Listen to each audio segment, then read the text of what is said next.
Welcome back. We are nearly done. There is a little bit of engraving work that needs to be done, and then we're going to put on the finish and the patina on all the components. So let's jump straight into it.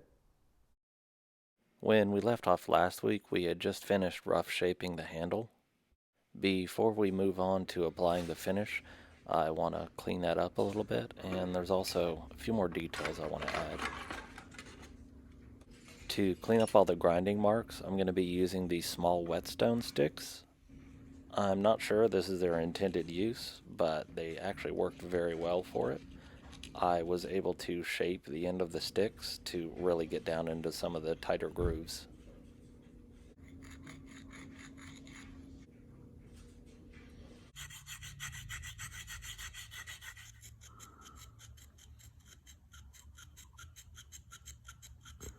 We're also going to be engraving some final details in the pommel, as well as adding a little crosshatch across that center band for shading. For a while now, I've wanted to try air engraving, but I haven't been able to because it's so expensive to get into it.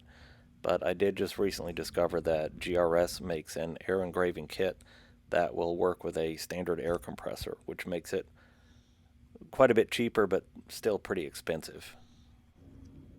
Outside of a few test pieces, this really is my first serious attempt at engraving anything.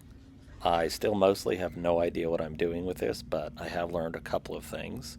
One is that having a ball vise is entirely necessary.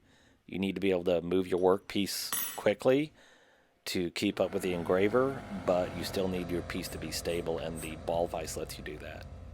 And B, your angle of attack is everything. To get a consistent line, you have to keep that angle perfectly the same. If you go steep, the graver will dig deeper into the workpiece and make a wider line. If you go shallow, the engraver will start climbing out of the workpiece and make a narrow line. You can see that in practice in my movements here. When I get to the end of a cut, I quickly drop down that angle, and that allows the engraver to climb back out of the cut so that we'll have a smooth transition instead of a burr left over.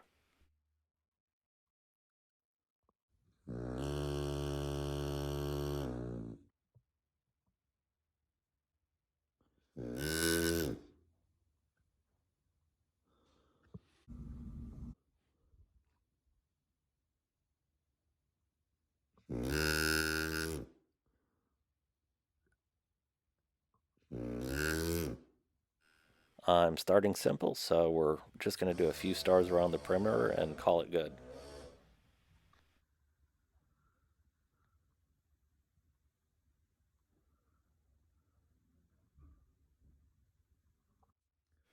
The request of this dagger was that it look old, so we're going to be applying a patina to the bronze and to the steel this time. For the bronze, we're going to be using the same process that we used for the Ragebringer, which is to wrap all the bronze in paper towel and then apply cold blue to it. The bronze takes a while to develop color, so the paper towel allows you to keep that solution on the surface for a long period of time without having to completely submerge your workpiece. For the steel, we're just going to pat that same cold blue solution onto the blade, kind of randomly with a paper towel to get a rough looking finish.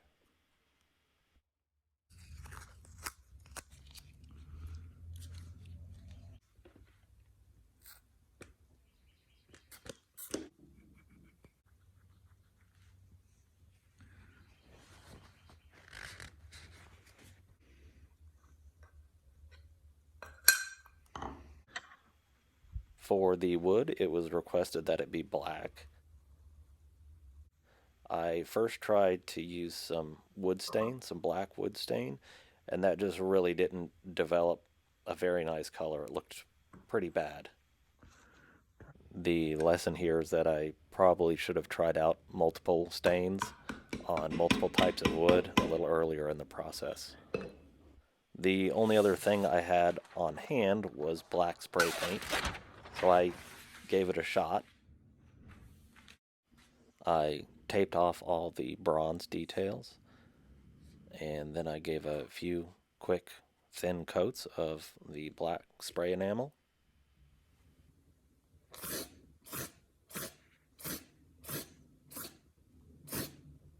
This left me with a pretty dull finish.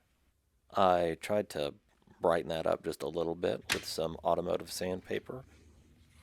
I predicted that I'd be removing this finish, but it actually turned out pretty good, and it has proven itself to be pretty durable as well.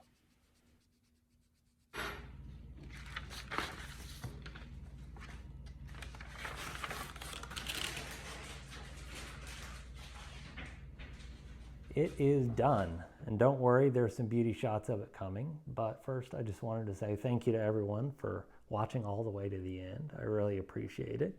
I am going to be working on another dagger. I'm not sure when that's going to be done, so if you want to catch that, you're going to have to hit the subscription button and the notification bell to get notified when that's actually finished. So until then, let's check out this dagger. Philosophy.